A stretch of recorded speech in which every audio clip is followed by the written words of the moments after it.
Vai de hoje traz como tema a saúde mental. E para isso, estou recebendo a psicóloga Alessandra Moreno e a gente vai bater um papo sobre isso. Tudo bem, Ale? Tudo bem, Vanessa. Obrigada pela presença, viu? Eu que agradeço. Um assunto tão importante, né? Ainda mais hoje em dia. Muito se fala, né? Eu imagino que todo mundo conhece alguém que está com algum problema psicológico, seja burnout, seja depressão, seja síndrome do pânico, ou aquela simples taquicardia, assim, aquela coisinha que dá uma ansiedade, né? Eu acho que o mundo que a gente está vivendo está trazendo muito isso à tona, né? E a que você atribui, assim, esse aumento que a gente vê das pessoas passarem por problemas psicológicos nos dias de hoje? Bom, é multifatorial, né? Esse aumento. E eu penso que depois da pandemia, a gente teve uma maior consciência do que é a saúde mental, né? Ao invés de a gente pensar das pessoas pensarem que era algo mais patológico, né? Que com necessidade de uma medicação especificamente. A pandemia veio para as pessoas terem a oportunidade de entrar em contato com a sua realidade íntima mesmo. Porque a gente se conhecer melhor, né? A gente ficou confinado, convivemos com os nossos familiares muito tempo, né? Então, sim, as relações, as né? relações. Então, muitos problemas começaram a surgir a partir daí. E, claro, a procura pela psicoterapia, ela teve um outro sentido, né? Sim. Ao invés de ser aquela coisa de, terapia para quem tem problema mesmo, para quem é louco. Sim, né? Não é bem assim, né? Não, passou a ter um outro caminho, né? Um outro viés. Faço terapia para autoconhecimento, porque é um espaço seguro onde eu posso colocar as minhas questões sem julgamento, ser ouvida. Sim. Porque também é uma questão, né? Estreitamos os nossos laços, as nossas relações. É verdade. Né? Então, não se tem tempo para nada, né? Aquela coisa das nossas avós, de sentar, tomar um café e comer um bolo e passar horas conversando, isso raramente. É verdade. Raramente temos tempo para isso, né? E então ninguém tem aquela coisa de, a gente vai se falando, eu te chamo, mas nunca chamo. Nunca chamo, né? É verdade. E a gente tem necessidade de falar, de colocar, né? De colocar para fora e principalmente de se escutar, porque na terapia a gente fala, mas a gente se ouve.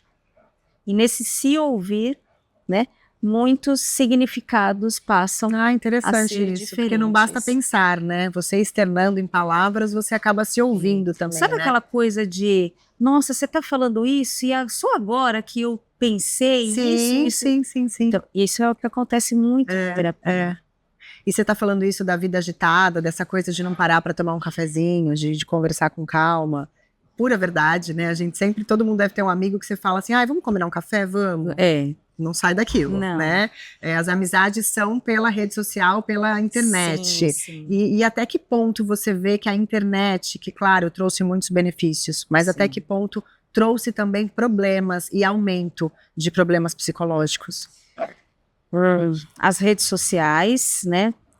Aquela busca da perfeição, de ficar vendo, né, os anúncios, os incentivos de você pode, tá, mas eu posso como? Com que recursos emocionais? E você se cobra, né, vendo aquilo. Exatamente. Então, eu penso que muita cobrança externa faz com que a gente também se cobre e se ache insuficiente para algumas situações. Isso sem falar no tempo que se utiliza ficando ali nas redes sociais, né? Alguns clientes relatam, né, essa dependência de falar, meu Deus, eu estou muitas horas no celular, como que eu paro com isso? Né? E é um vício como outros, né? A gente pode também colocar aí tudo junto aí, né? Claro que no mesmo pacote. Proporções de perigo à vida, né? Mas é um vício como qualquer outro. Acho até que são duas situações, né? Uma é essa que você falou de você ficar vendo sempre a perfeição, porque as pessoas só postam a perfeição, né? Ninguém posta o problema. Exato. Então, um é esse de você estar vendo ali algo e se cobrar para chegar naquele objetivo, e o outro também é o imediatismo. Isso eu sinto muito.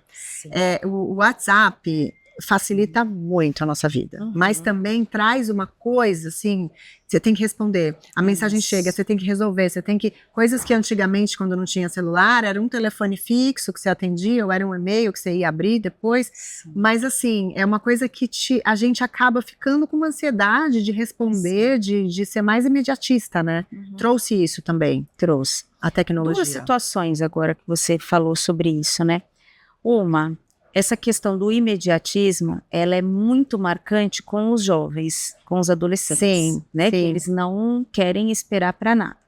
E nesse não esperar para nada, não lida com a frustração, com a emoção que gera aquilo, né? Que a situação está pedindo. Então é tudo para ontem.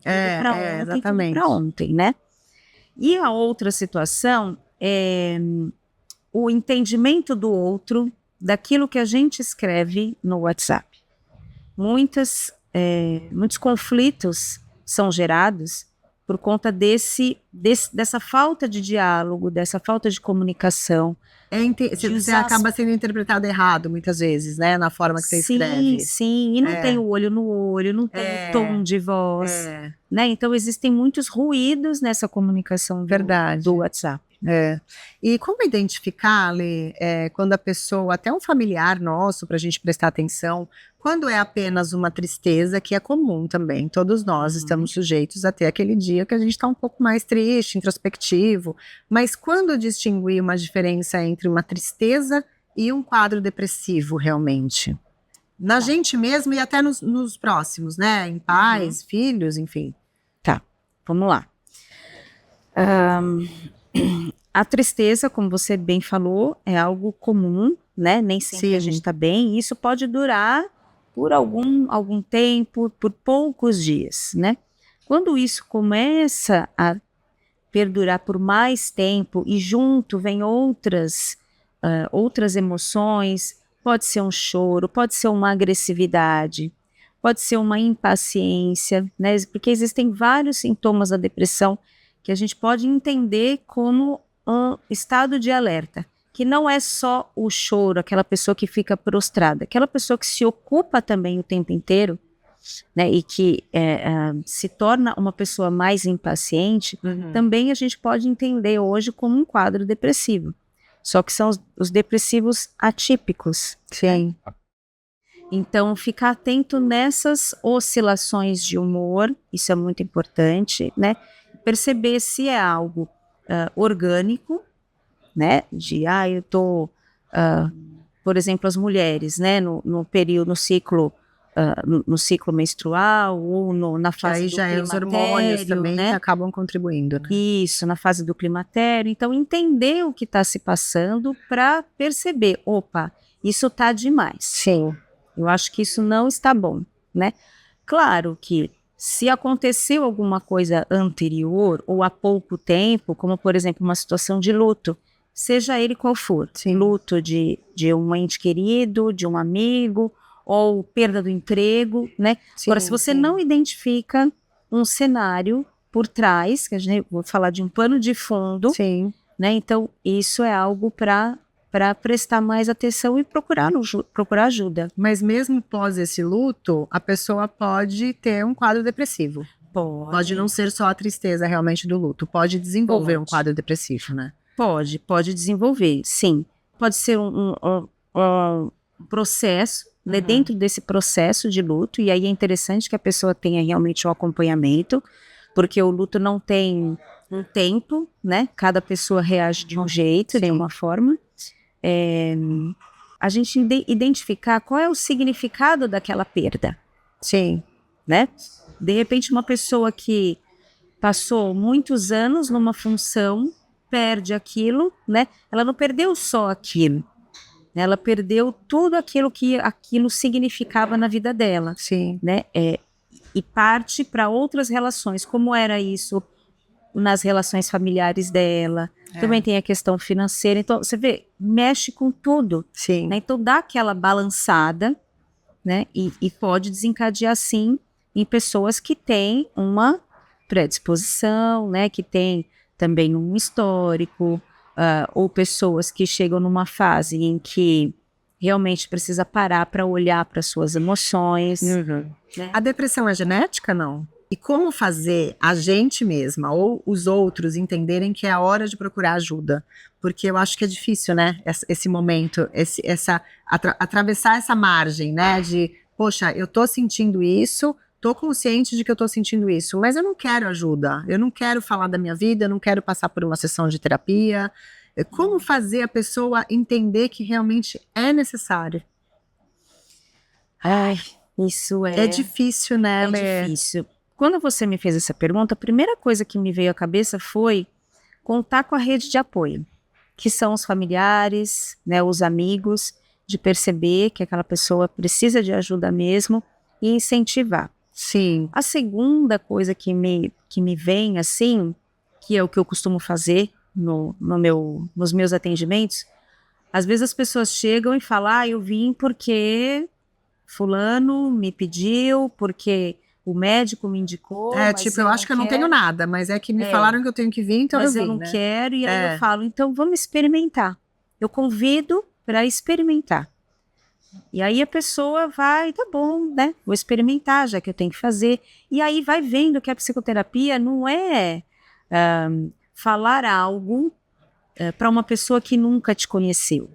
Isso que as pessoas julgam dessa forma, né? Eu vou ficar contando a minha vida, nem conheço. Porque é uma escuta diferente. É lógico. Uma escuta diferente. Claro, é diferente de você contar para uma amiga, né? O terapeuta, ele funciona muito como um espelho para aquela pessoa, para mostrar. Exato, e você tem também toda a técnica para ter um diagnóstico do que aquela pessoa está vivendo, né? Sim. É diferente de uma amiga que você conversa. Sim, com certeza. E que recado que você deixa, assim, para as pessoas que estão nos assistindo e que, de repente, estão ali sentindo alguma coisa, de repente agora abriram os olhos, eu preciso, então, procurar ajuda. Que recado que você deixaria para essas pessoas, Alê? Eu falo assim, a terapia, ela abre tantos caminhos, né? Inclusive com a ajuda dos colegas psiquiatras, né? Sim. Tá muito aliado, né? Muito, desmistificar essa coisa, né? De, meu Deus, o remédio, né? Então, assim, entender que o remédio vai precisar ser o seu aliado naquele momento, que é um trabalho em conjunto, né? Que o terapeuta com o cliente, ele caminha de mãos dadas, lado a lado. Nós, psicólogos, não somos os donos da verdade, né? Porque o que funciona para mim pode não funcionar para você, então a gente deixa isso em suspenso e literalmente a gente pega na mão do cliente e caminha. E se precisar voltar, a gente volta. E se precisar andar mais um pouquinho, a gente anda. Então eu penso que o convite é realmente para experimentar, falar sobre si, experimentar se olhar por dentro, para dentro. Sim. De um jeito diferente. E ela falando desse jeito, dá até vontade de marcar uma sessão amanhã, né? Obrigada, viu, Alê, pelas informações, por esclarecer tudo isso de um tema tão importante. Obrigada.